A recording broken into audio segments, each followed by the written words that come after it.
2021 সালের এক সাধারণ রাত। ওহাইওর এক অন্ধকার ঘরে বসে 16 বছরের এক তরুণ তার ভাঙা কম্পিউটারের সামনে চিৎকার করছিল। লাইভ স্ট্রিমে দর্শক মাত্র তিনজন মানুষের সামনে নিজেকে উপস্থাপন করতে গিয়ে সেই ছেলেটি ঘেমে একাকার হয়ে যায়। আজ সেই ছেলেরই এক নজর দেখা পাওয়ার জন্য ব্রাজিলের ফ্লাভেলা থেকে টোকিও কিংবা মুম্বাইয়ের রাস্তায় হাজার হাজার মানুষের ঢল নামে। হ্যাঁ, আমরা কথা বলছি ড্যারেন ওয়াটকিন্স জুনিয়র, যাকে পুরো পৃথিবী আইশোস্পিড নামে চেনে।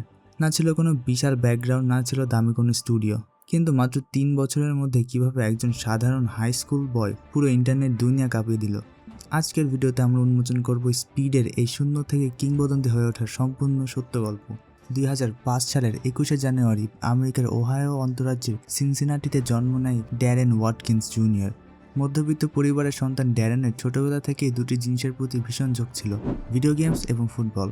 কিন্তু পরিবারের আর্থিক অবস্থা আর সাধারণ লাইফস্টাইলের জন্য তার স্বপ্নগুলো অনেক বড় মনে হতো। করোনা মহামারীর সময়, অর্থাৎ 2020 সালের মাঝামাঝি, যখন পুরো বিশ্ব থমকে গিয়েছিল, তখন ঘরে বন্দি 16 বছরের ড্যারেন নিজের ইউটিউব চ্যানেল শুরু করে, আর তার নাম দেয় আইশোস্পিড। প্রথমে সে NBA 2K এবং ফোর্টনাইট গেম স্ট্রিম করতে শুরু করে। প্রথম কয়েক মাস চেষ্টা করার পরেও তার চ্যানেলে সাবস্ক্রাইবার বা ভিউজ কোনোটিই আসছিল না।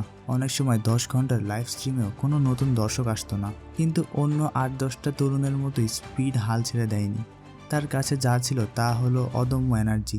3 জন দর্শক থাকলেও সে এমনভাবে চিৎকার করতো এবং পারফর্ম করতো যেন সামনে লাখ লাখ মানুষ বসে আছে।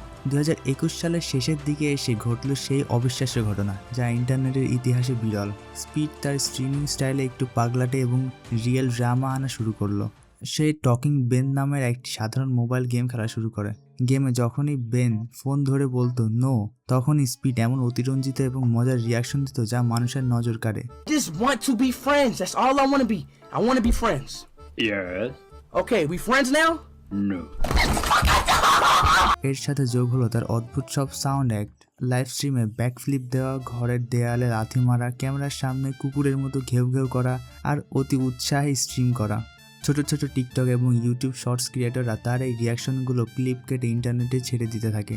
রাতারাতি স্পিডের ফেস হয়ে যায় ইন্টারনেটের সবচেয়ে বড় মিম। 1 মাসের মধ্যে তার চ্যানেলে লাখ লাখ সাবস্ক্রাইবার যোগ হতে শুরু করে। কিন্তু রাতারাতি আসা এই বিশাল খ্যাতি স্পিডের জন্য মারাত্মক চ্যালেঞ্জ হয়ে দাঁড়ায়। তার এই অতিরঞ্জিত হাইপার এনার্জি আর বয়সের অপরিপক্কতার কারণে সে একাধিক বিতর্কে জড়িয়ে পড়ে। স্ট্রিমে নারীদের প্রতি অশালীন মন্তব্য, সহ গেমারদের সাথে খারাপ আচরণ এবং কিছু অনিয়ন্ত্রিত কাণ্ডের কারণে তাকে গেমিং প্ল্যাটফর্ম টুইচ থেকে আজীবনের জন্য ব্যান করা হয়। এরপর ভ্যালোরেন্ট গেম থেকেও তাকে ব্যান করা হয়। এমনকি ইউটিউবে তার চ্যানেল বন্ধ হওয়ার মুখে পড়েছিল। সবাই ভেবেছিল স্পিডের ক্যারিয়ার এখানেই শেষ। ইন্টারনেট যেন তাকে এক মুহূর্তে শীর্ষে তুলেছিল, আর ঠিক সেইভাবেই তাকে আছড়ে ফেলে দিল। কিন্তু এটাই ছিল স্পিডের জীবনের আসল মোড়। সে তার ভুলগুলোকে প্রকাশ্যে স্বীকার করে, ক্ষমা চায় এবং নিজেকে বদলানোর প্রতিজ্ঞা করে। সে প্রমাণ করতে চেয়েছিল যে শুধু বিষাক্ত কোনো ইন্টারনেট ফিগার নয়, সে একজন সত্যিকারের এন্টারটেইনার।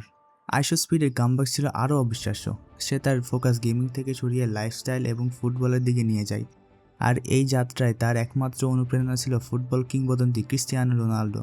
রোনাল্ডোর প্রতি স্পিডের এই পাগলাটে অনুভূতি ইন্টারনেটের নতুন সেন্সেশনে পরিণত হয়। সে রোনাল্ডোর নাম নিয়ে নিজের তৈরি মিউজিক ভিডিও বানায়, যা কোটি কোটি ভিউ পায়। চ্যারিটি ফুটবল ম্যাচে ম্যানচেস্টার ইউনাইটেড ও ইংল্যান্ডের কিংবদন্তির সাথে খেলে নিজের খেলা দেখায়। আর অবশেষে সেই ঐতিহাসিক মুহূর্ত 2023 সালের জুন মাস।